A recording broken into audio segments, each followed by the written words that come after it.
ایک طرف خوبصورتی سے مالا مال جزیرہ نما ملک تائیوان، جس کا سرکاری نام جمہوریت چین ہے، جسے اکثر ROC بھی بولا جاتا ہے۔ یہاں کی آبادی تقریباً 24 ملین کے آس پاس ہے۔ تو دوسری طرف مین لینڈ ملک چین ہے، جس کا سرکاری نام عوامی جمہوریت چین ہے، جسے اکثر PRC بھی بولا جاتا ہے۔ یہاں کی آبادی 1.4 بلین کے آس پاس ہے۔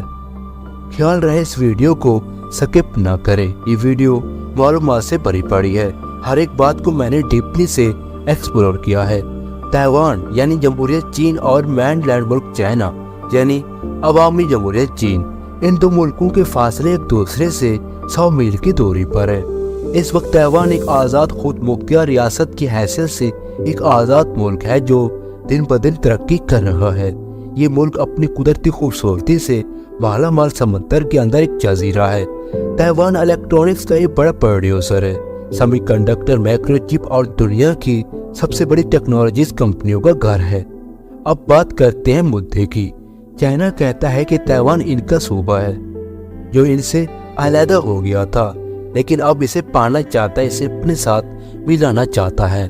چائنا تائیوان کو حاصل کرنے کی نشے میں تائیوان کی ایک مضبوط اکانومی کو کمزور کرنے کی کوشش میں لگا رہتا ہے۔ اس لیے چائنا نے تمام ملکوں اور کمپنیوں کو خبردار کر دیا ہے کہ وہ تائیوان سے لین دین نہ رکھے۔ جن ملکوں اور کمپنیوں کا چائنا سے واسطہ ہے وہ تائیوان کے ساتھ کاروبار نہیں کر رہے۔ اس وجہ سے آج تک کسی ملک نے تائیوان کو ایک آزاد ملک کی نظر سے تسلیم نہیں کیا ہے۔ صرف 15 چھوٹے ایسے ملک ہیں جنہوں نے تائیوان کو تسلیم کیا ہے۔ اس مسئلے کا اصل جڑ کیا ہے؟ آخر کیا وجہ ہے کہ چائنا تائیوان کو اپنا صوبہ مانتا ہے؟ پوری ویڈیو دیکھنے کے بعد آپ خود فیصلہ کر سکتے ہیں کہ تائیوان باقی چائنا کا صوبہ ہے یا نہیں۔ اس ویڈیو کو دیکھنے کے بعد تمام شک اور غلط معلومات سے آپ بچ جائیں گے۔ بات ہے ہزاروں سال پہلے کی، جب آسٹرونیشن قبیلے کے لوگ اس چھوٹے جزیرے میں آ کے رہنے لگے تھے۔ یہ لوگ چائنا سے ہجرت کر کے یہاں اس چھوٹے جزیرے میں آباد ہو گئے تھے۔ چائنا کی ریکارڈ کے مطابق اس جزیرے کا ذکر سن 239 میں ہوا ہے۔ چائنا نے اس جزیرے کو ایکسپلور کرنے کے لیے ایک ٹیم سمندر میں روانہ کی، اس لیے اس ریکارڈ کی مدد سے چائنا اس جزیرے کو اپنا خطہ مانتا ہے۔ سن 1663 میں چینی خاندان نے اس جزیرے پر حکمرانی کی۔ 17 صدی میں لوگ چائنا سے اس تائیوان جزیرے پر آ کے آباد ہونے لگے، کیونکہ اس وقت چائنا کے حالات کچھ ٹھیک نہیں تھے۔ اس وقت ان لوگوں میں ہوکلو خاندان کے لوگ بھی شامل تھے جو اس وقت تائیوان میں بڑی تعداد میں رہ رہے ہیں۔ بات کرتے ہیں سن 1895 کی، جب جاپانی خاندان نے چینی خاندان کو شکست دی اور جزیرے پر قبضہ کر لیا تھا۔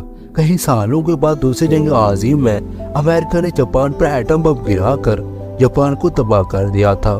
اس وقت ایٹم بم میں استعمال ہونے والی یورینیم سنٹرل افریقہ کا ایک ملک کانگو سے لی گئی تھی۔ اس وقت چائنا امریکہ کے ساتھ تھے۔ جاپان کو شکست ہوئی تو امریکہ اور برطانیہ ان اتحادیوں نے چائنا کو ان کا کھویا ہوا خطہ تائیوان واپس کر دیا تھا۔ دوسری جنگ عظیم کے بعد چائنا میں دو پارٹیوں کے درمیان خانہ جنگی شروع ہو گئی تھی۔ اب یہاں بات کو سمجھنے کی کوشش کرتے ہیں۔ ایک وہ پارٹی تھی جو چائنا میں کئی سالوں سے حکمرانی کر رہی تھی۔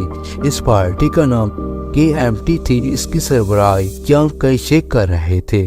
دوسری وہ پارٹی تھی جنہوں نے یہاں کے کسانوں کے دل جیت لیے تھے، کسانوں کو حملہ آوروں سے بچایا، جو کہ وہ پارٹی نہیں کر پائی جو کہ تخت پر تھی۔ اس پارٹی کا نام کمیونسٹ پارٹی تھی اور اس کی سربراہی ماؤ زی ڈونگ کر رہے تھے۔ پہلے والی KMT پارٹی کو بعد میں آنے والی کمیونسٹ پارٹی نے شکست دی۔ KMT پارٹی چیانگ کئی شیک کی سربراہی میں اپنے 15 لاکھ سپورٹر کے ساتھ تائیوان جزیرے کی جانب دوڑ لگا دی اور وہاں جا کر رہنے لگے اور وہاں ایک آزاد حکومت بنائی۔ 1949 کو چائنا کے قیام کے بعد کمیونسٹ پارٹی نے چائنا کو سنبھالا۔ اس پارٹی کی دن رات محنت جوش و لگن کی وجہ سے چائنا ہر لحاظ سے اب آگے ہے۔ آج تک چائنا کئی تحریکوں سے تائیوان کو حاصل کرنے کی کوشش میں لگا ہوا ہے، لیکن سب سے بڑی رکاوٹ امریکہ ہے جو تائیوان کو چائنا کو نہیں حاصل کرنے دے رہا۔ اس کا اصل وجہ کیا ہے میں بتاتا ہوں، سن کر آپ بھی سمجھ جائیں گے آخر ماجرا کیا ہے۔ چائنا کے بننے سے پہلے یعنی 1949 سے پہلے جب KMT پارٹی کو شکست ہوئی اور وہ تائیوان میں جا کر انہوں نے ایک اپنی نئی حکومت بنائی اور انہوں نے دعویٰ کیا کہ اصل چائنا تائیوان ہے، کیونکہ اس جزیرے کا نام جمہوریت چین رکھ دیا گیا تھا۔ اس لیے اقوام متحدہ میں چائنا کی خالصی اس تائیوان نامی جمہوریت چین کو دیا گیا تھا۔ اس کے بعد یہ اقوام متحدہ کا رکن بن گیا تھا، لیکن یہ بات سب کو پتہ تھا کہ اصل چائنا تو مین لینڈ چائنا ہے، نہ کہ تائیوان۔ اصل چائنا کو اقوام متحدہ میں سیٹ امریکہ نے جان بوجھ کر نہیں دیا، حالانکہ امریکہ تو جانتا تھا کہ اصل چائنا تو مین لینڈ چائنا ہے۔ بعد میں پتہ چلا کہ یہ تو سازش تھی، کیونکہ امریکہ کمیونسٹ پارٹی سے نفرت کرتے تھے۔ جب چائنا پوری دنیا میں ایک سپر پاور ملک بن کر ابھرے تو پوری دنیا میں یہ بات واضح ہو گئی تھی کہ اصل چائنا تو مین لینڈ چائنا ہے اور تائیوان ان کا صوبہ ہے۔ اس کے بعد مجبوراً امریکہ کو تائیوان کو اقوام متحدہ کی سیٹ سے ہٹانا پڑا اور سیٹ چائنا کو دے دی تھی۔ تائیوان کو اس بات کا ڈر تھا کہ اب چائنا ضرور ان پر حملہ کرے گا، اس لیے اس نے امریکہ سے سیکورٹی طلب کی۔ امریکہ تائیوان کی محافظ بنا ہوا ہے۔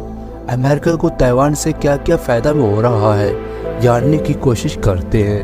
پوری دنیا سے 90% جدید ترین مائکرو چپ اور 70% سیمی کنڈکٹر صرف تائیوان میں بنتی ہے۔ یہاں بڑی بڑی کمپنیاں کام کرتی ہیں۔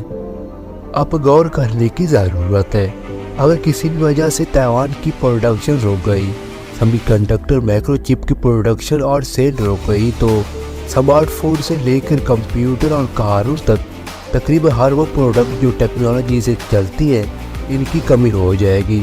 آج کے ٹائم امریکہ کمپنیوں کی چپ کی پروڈکشن تائیوان میں ہوتی ہے۔ اگر چائنا اسے حاصل کر لیتا ہے تو آپ خود تصور کریں گے کہ چائنا ان ٹیکنالوجی پروڈکٹ کو امریکہ اور نیٹو کے جتنے بھی اتحادی ہیں سپلائر کو بند کر دے گا، جس سے امریکہ کو کافی اکنامکلی جھٹکا ملنے والا ہے۔ اس لیے امریکہ تائیوان کو سپورٹ کرتا ہے، لیکن چائنا رکنے والا نہیں ہے۔ آگے کیا ہونے والا ہے اس کا جواب وقت ہی دے گا۔ آخر میں یہ کہتا چلوں گا کہ اگر آپ کو میری ویڈیو پسند آئے تو اسے لائک اور ہمارے YouTube چینل کو ضرور سبسکرائب کریں۔ شکریہ۔